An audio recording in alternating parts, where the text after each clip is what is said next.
Oh, hey guys. Man. We're over here, and where the fuck am I?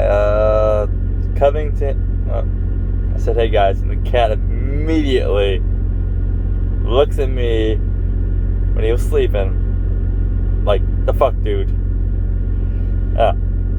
But we're over here in, I believe it's Covington. It's Covington, Virginia, but it's at the Loves right outside of it. Like 5 miles east, or I believe it's east. I don't know. I-64, I believe. I don't know. I'm doing a 34.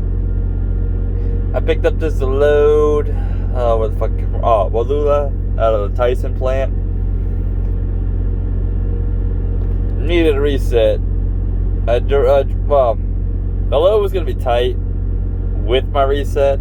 It was a two-stopper. And really, the load was only tight because I first stopped. Like, that was really the one that was making it tight. Because, where did I pick it up? I don't remember where the fuck I picked it up. Don't mind me. I tried getting sleep. Went to bed at like 5 a.m. Well, 6 a.m. Got a whole up in like 4.5 hours sleep. And so now I'm chugging. I just started chugging energy drinks. Because now I need to stay up normal, like my normal time, so I can get to sleep tomorrow. You know. The joys of not being able to sleep. But things are starting to return to normal, though.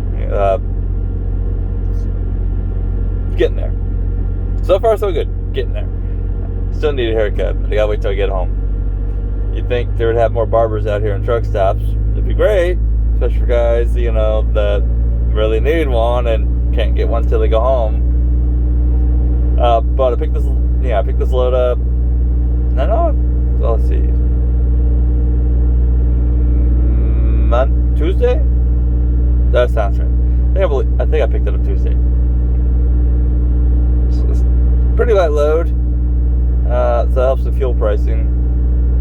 Either way, I will fuel for this week. Either way, just due to the fact where I started. Because this week started last Saturday. And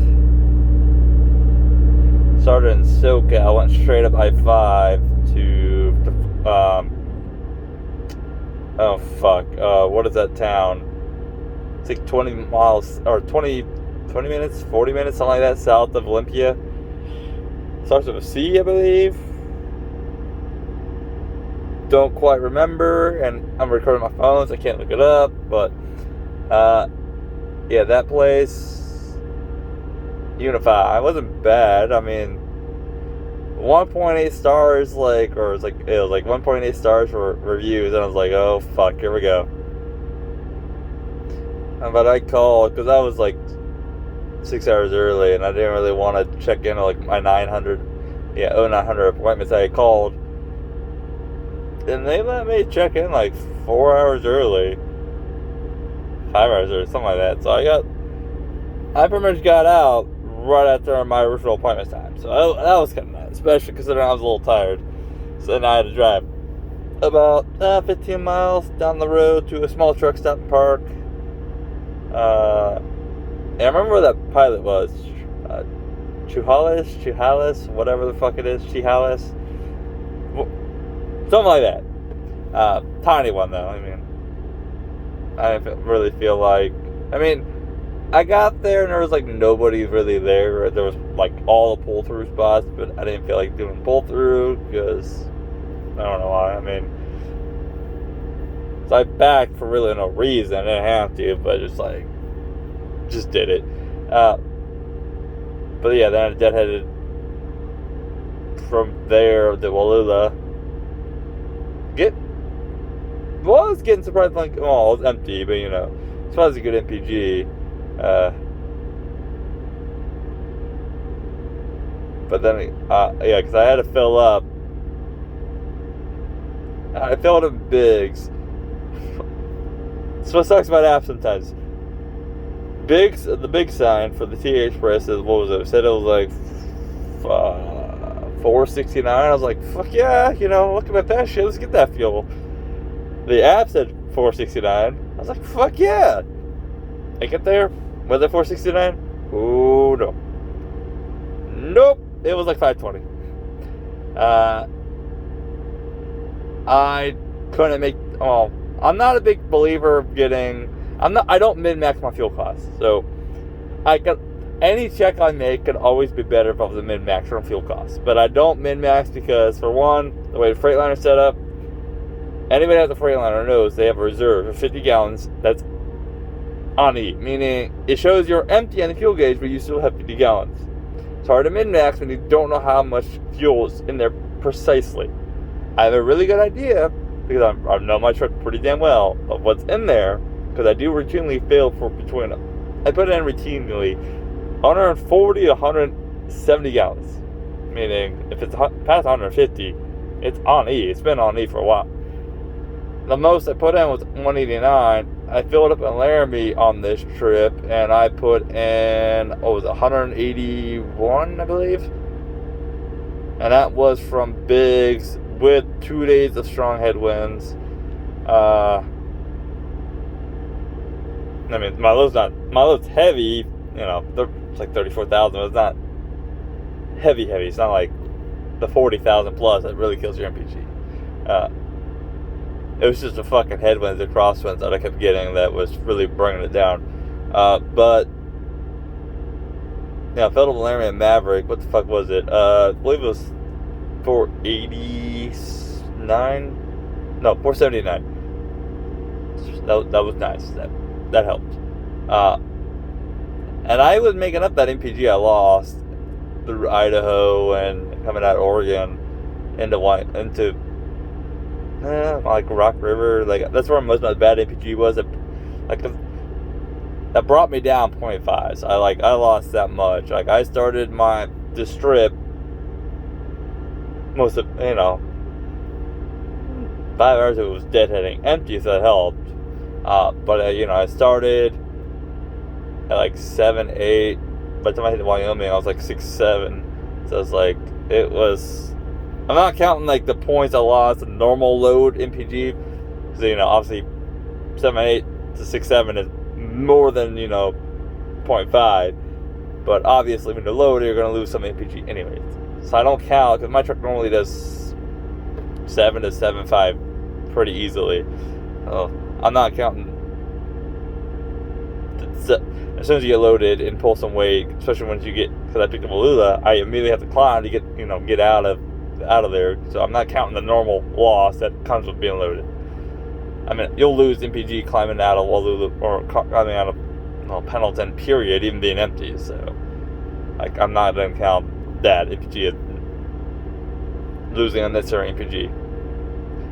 But yeah, it sucked. And then as soon as I hit pretty much, I got east to Green River, Rock Springs, that whole area, MPG started going up. No real winds in Wyoming either. It was really weird. It was slight winds, but there was no tailwind, there was no crosswind. It was multi-directional, right? It was very light, 10 miles an hour pretty much, nothing. And once in Nebraska, that shit fucking just kept climbing and climbing. I pretty much made up what I lost and some. I went from 6, 7 hitting Wyoming. By the time I got to Nebraska, I was at 7.2. I was still climbing. And then as soon as I pretty much got off, hit Highway 2, because I was going into Virginia to take a 70. I was like, what was it, 7.5, and as soon as I hit I-29, straight down again. Fucking crosswinds. And see, in Nebraska, I was driving into headwinds. It was good headwinds. It was probably 20 to 40 mile an hour headwinds. I mean, it wasn't strong, but I mean, it was good enough that it can affect your MPG. But no, it's part of Nebraska too is a very long, gradual downhill and you're heading east. So it's very long. Nebraska looks flat, but it's not. You don't really know it's not flat until you're heading west, and you're like, oh yeah, it's definitely not flat. It's just the longest downhill ever. Pretty much till what? York? No, Lincoln. Yeah, it's got New York. Then you really knows, oh yeah, I'm in I was dropping down because then you start climbing back up a little bit and rolling hills. But I started when I started to pick this, well, before I picked this trip, I had like 1,200 miles. So my week started Saturday. I'm still on these late trips. I'm trying to get out of it, but we're on a 4-week straight of late tripping. Like, it fucking sucks. Late tripping means is my week starts late, and the way GCT does things is usually it is Thursday to Thursdays, but they give you Friday, Saturday, Sunday like midnight, where you get a late trip. So really, you have up to 10 days to turn things in, and then you can also split trips. So like, I split this trip. I have like 500 miles left on this trip to be done with it, and I've split the 2,800 is ran. Put on, the check I'm gonna get paid here in a couple of days. Just to have some money, because I mean, I don't look at it by a week. That's also why I don't min-max. I look at it based up across the month. Even like last week, for example, right? Last paycheck, I had some really good fucking MPG. Ran 4,100 miles, but based on the way I do my things, I only did 3 fills. Granted, it was about $100 to $150. Well, about $200 too much, but that's because I was going to California, was not pre-planned, had to do a reset at some point, so I wasn't sure if I was going to reset. Something dropped. If I was going to get another load, like going to Lemoore from SoCal and turn around and come right back. I didn't know what I was doing. So I filled up a Gallup, which got me to SoCal, then I'm doing a reset. But I had no idea. And they weren't sure yet, even though I was like a day and a half out. So anytime I go to California, I pretty much overfill. Like, I just, which ended up helping me actually coming in this week, because filling up a Gallup at the time, Maverick for what, 480, I believe it was, $613, and then turning around having to fill up somewhere, somewhere in California for $520, but they gave an extra $150 for that trip, and then after the 15-cent discounts, so they filled up Patterson. I ended up billing California for like $4 because I just took the $150. It was like, oh, this is purely for fuel discount, nothing else, not my pay. This is just fuel discount. Which I didn't need the $150 anyways. There was no way that $150 was really going to do anything for me when I had to fill it in California, so that was strictly fuel discount. I wish I could get a fuel discount like that, like every day. Filling it for $4 right now would be amazing, especially with the way fuel prices in 2 days jumped up 50 cents, a little over 50 cents. I'm just rounding. Just it's like 21, then like a third. I was like 21 and 36, some shit like that. I don't remember. It was fucking 50 cents in like 2 days. It was ridiculous. I'm not really looking forward to paying $5.50 to $6 fucking per gallon to fill up. Not looking forward to it. I also do not like this trip. Especially because any trucker knows that West Virginia is not very MPG friendly, like, period. Not to mention how curvy and hilly it is. Mountainy. Although driving to the valleys and over here, it was pretty nice. I enjoyed it, even though it's not very green. I enjoyed it. But it's slower speeds because of how many curves and all the uphills, and it's fucking ridiculous. So surprisingly, I didn't lose that much MPG. Surprisingly, I was expecting to lose worse. Last time this truck touched the state was a year ago. Well, last February, and it could barely maintain 5. But the truck was brand new, so. And also, it's like a lot of storms were blowing in, so it's like that was a situation. It's done much better this time around, but barely. It's like 6.5, 6.7. I mean, that's great. I think 6 is the minimum I ever want this truck to touch, but I mean, I prefer to always be above 7. But getting 6.5 to 6.7 at 60, it's kind of dog shit. If I drop this truck at 60 and ran it for a week, or even just a full day, I'm getting fucking like 8 to 9 MPG. Like, it would be like laughing at me. But going over here to Mechanicsville, Mechanicsville, Virginia. Which, by the way, there's like fucking 50 Mechanicsville. Like, let's be more original with our names, people. Oh, fuck. Sorry. The Starbucks energy drink I'm drinking, give me some acid reflex. I'm going to pause to think, kind of understand what the body's trying to do. And then, so that's, Mechanicsville, pretty much northeast Richmond. That delivers Monday at midnight. So I'm pretty much leaving here in like 5. I can't don't look at my phone. My phone's right here. It's like 5 hours, and I get to leave, and then I go up to for a Monday delivery at 0700. I go up to Greensburg, Pennsylvania. Well, luckily, going through DC is going to be pretty much after 2100, so should be relatively easy, and it's only like 5.5 hours away. And Greensburg is pretty much southeast Pittsburgh. I mean, it's not Pittsburgh, but it is damn near close enough. It's off the 70 and 76 or 72 split. Well, 70 is, it's I-70 and definitely something else. It's like I-70 and I think it's 76. There's like a split there, and it's like right there, immediately right there. I might need a little fuel to finish this off. I'm hoping not. I don't know how many pallets. I could look.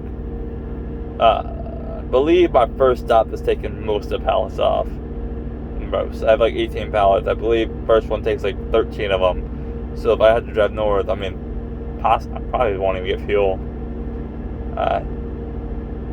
Although, since I split trip, if I got fuel, it's just going on next week's anyways. But I'm not looking forward to getting out of this area. If I had to guess, they'll probably send me to Michigan or Ohio. That's my guess where I'm going to pick up next. Based on, although I have not done this, when I've been to Virginia, I've been here once. It was Gordonsville, and it was still Walmart. Not about Walmart, but that's only, like, I don't go over here very often. It's very rare with just GT. Well, I don't do East Coast. It's very rare. But if I had to choose to do East Coast or sit for a day or two, I would just fucking suck it up and go do it and be unhappy the whole time doing it. I just don't like the East Coast, Northeast, period. Florida's the exception, just because if it was up to me in a perfect world, I just wouldn't do Florida either. Like, I would just stay west of I-35 as much as possible. But yeah, whatever. But so I did say things were returning to normal, and what exactly does that mean? Well, since February, since he's got out of hospital, when I say he, and he's like right here within arm's reach,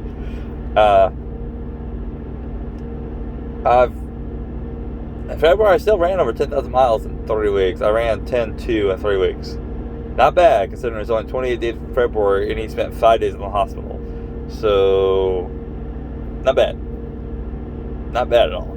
That pretty much means I average over 3,000 miles a week. I did like 41, 38, and then there was like another 3.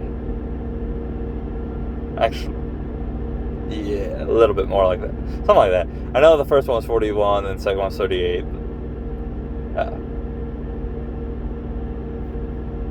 But, you know, I know that I'm on pace so far with still one more month to go, for, just between January and February for the quarter, 26,000 miles. It's been comforting, though. Things are going back to normal. He's even going back. Okay, so slight update on him, right?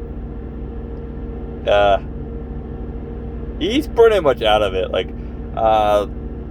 So I told you guys about the first Sunday where, you know, he passed the stones. The second one where he had an hour episode, with the blood leaking everywhere, and he was, you know, after he emptied his bladder. 3 days after that second one, he emptied his bladder again, but nothing happened except for a grunt at the very end. And it wasn't like a painful grunt like he was pushing shit. It was just like, type thing, you know? It was like, just quick and, like, he pushed a little thing out, but it wasn't like much. And when I say little, like a couple pieces of crystals or whatever. Yesterday night, so last night, yeah, he emptied his bladder with no noise, no issues, and for the first time since this all fucking started, I actually, like, I heard an audible scream. That is a good sign. That means it is full pressure release now. Like, it wasn't like the whole time. It was soft stream and then full pressure, soft and full pressure. But that's the first time I've heard it. God, what, 5 weeks? Because even when he was doing the streams before, it was burst to stream. It was like slow streaming, and then he'd burst a shot of stream. But I wouldn't be able to hear it. I could see pretty much how I knew he's bursting streams. I could see the fucking indent in the litter box. It's like, that's the only reason why I knew he started doing streams. Although I did see when the first Sunday when he passed those 3 stones, he did do burst of streams. So I was like, he also just let him. He was so exhausted, he just laid there and pissed all over himself. Which, that sounds bad. I mean, guys, if you push out fucking stones that are plugging you up and it took you 3 hours to push them out, you'd fucking lay there exhausted too. So, I cleaned them up. You know, I wiped it out with the wipes I had for him, which I need. Next time I go home, I need to buy some more because this whole month took a shit ton of like bathing him. But my God, I am so glad this fucking shit over. Come here, shithead. Come here. Come say hi. Oh. Yeah. But he's definitely getting back to normal. Over here. Right here. He did not want to cooperate. He was sleeping and I grabbed him. Got a new collar though. I don't know if I don't think I told you guys that. Nothing was wrong with the other old collar. It was just fraying apart, and well, it just looked raggedy, and he tore it off twice. I was like, okay. And it was one of those breakaway ones. So what I did is I just got rid of that collar, brought a new one. Actually, he's wearing a dog collar. It's just very tight, like an ankle biter, Chihuahua size collar. You know, very thin, but it actually has real buckles. A little harder for him to break off, and that was also, I bought this for him too in case I needed to put the cone back on him, because he kept getting the cone off him. Like, he's smart. He is very smart. He would pretty much, like, when he was in the kennel bag with the cone on, he would use the kennel bag to push it off. Like, he just randomly found that out, and I put it back on, and he would go right back to pushing it off the exact same way he just did. I was like, okay. So the vet pretty much said, get a collar that's not breakaway, even though the last one wasn't the issue. But they had tied the thing around him using like gauze type thing. I don't know how to explain it. It's like, yeah, it looks like gauze pretty much, but it wasn't quite gauze. It was like that style though. But they said get a collar that can't break away. It was attached to this collar. I was like, okay, I can do that. I always prefer to have a collar on him anyways. Like, I like having the bell on him because that means I know that way when he's doing things, when he's sneaking around, he can't sneak up on me if I hear he can. But no, he's definitely much better. I with that grunt thing, I pretty much said 1 or 2 more full bladder releases and we're out of this. But he likes his diet food, which is pretty much designed to not let this happen again. It can still happen, but the chance of it is like rare. And if by the time it does happen again, if it does happen, I should have money. I'll just do the surgery. The surgery is pretty much so that he never plugs up. Well, never plugs up. He can still plug up. It's a much bigger hole, so it's harder for the stones that he was having to actually get plugged up. But no, I mean, his behavior is almost exactly what it was before this whole thing. Like, he likes to randomly want like he wants to get into the wanting of getting up on the top bunk like he used to be able to do on the Kenworth, but the Freightliner you can't because of the table. Like he used to get on the table, the Kenworth, and just jump out the top bunk. But you can't do that because the fridge doesn't stick out far enough, so he can't jump up. He can't get on the fridge and jump up the top bunk, which drives nuts. So what he'll just do is he'll sit on top of the fridge and just look at it and just meow. He didn't do that for a long time. Even as his behavior started returning to normal, and he's been doing that like quite a bit over the last week. Yeah, but this is pretty much over, and it's good because it was fun. Definitely a little play on words there because I don't want to go through this again. But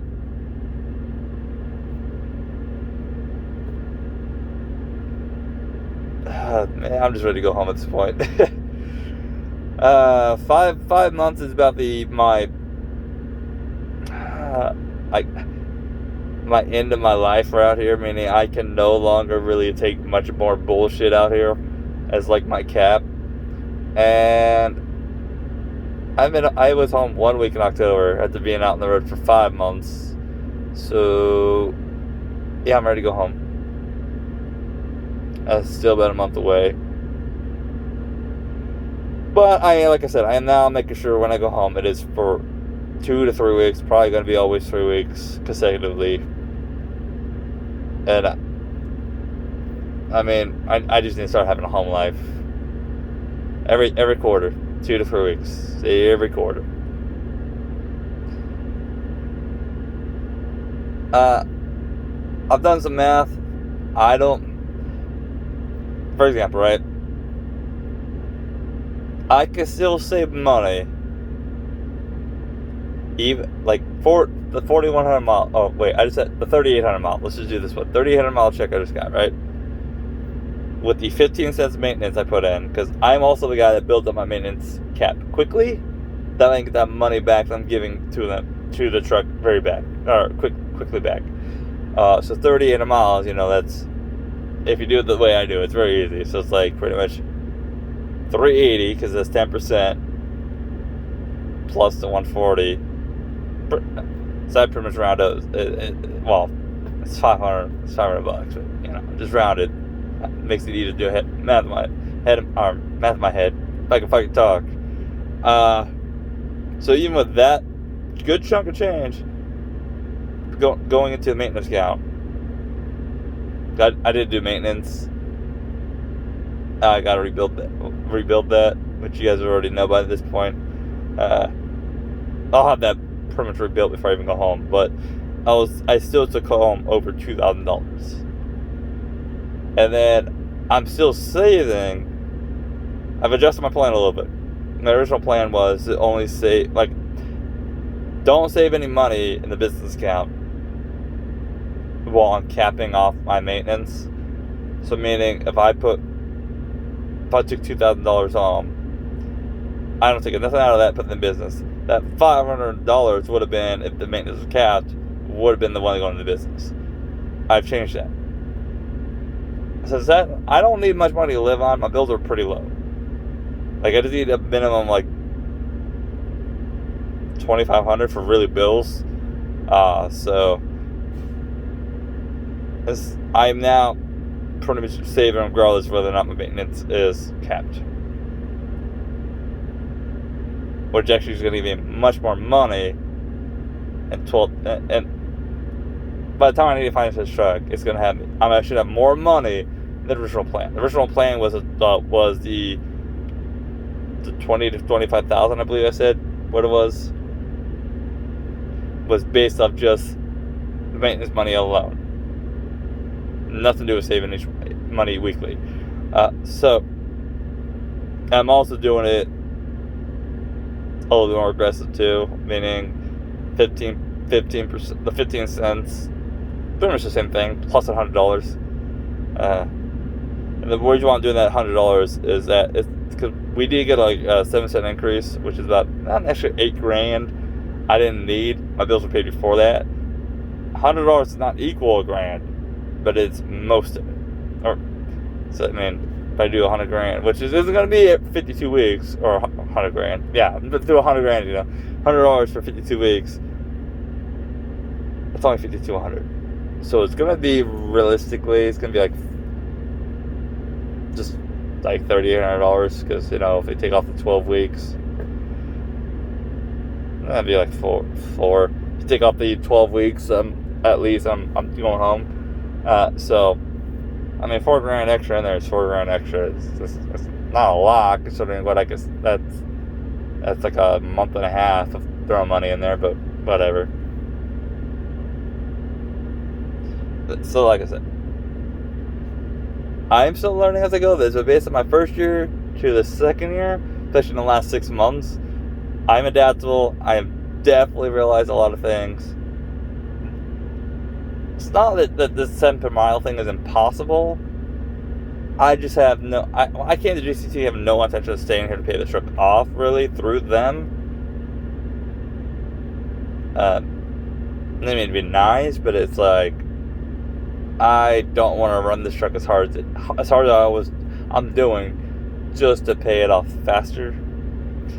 So, if I can only pretty much slam miles into this thing for 2 to 3 years at most, I'd rather do that.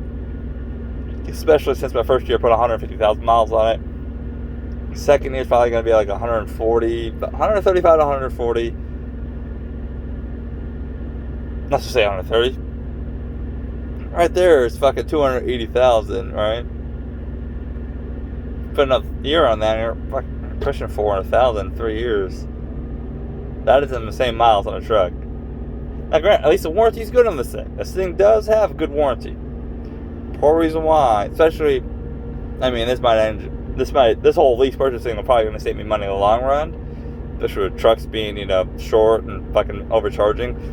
I keep seeing trucks with 400,000 miles, you know, 180,000, 190. It's like, I could fucking finance this thing, turn around and sell it if the market stays like it is, and immediately make 80 grand off this thing, or 90 grand, you know? I'm not gonna do that unless I know I can immediately get a truck, but I'm just saying, it's this right now, it's saving me money. And this truck's been a good truck so far. I mean, there's been a couple minor issues, but it's been a good truck. But just another day in paradise. I'm so glad though. I'm not a guy that just gets down very easily. Like February, it could have been very easy for me to get all up in my head, get down, you know, get depressed. Because I do love my cat. I do. I mean, that might sound weird to some people, but it came in my life at a pretty rough times. I mean, he helped quite a bit in his little way. But that is what it is. So hey, you guys stay safe out there. Catch you next time. Bye.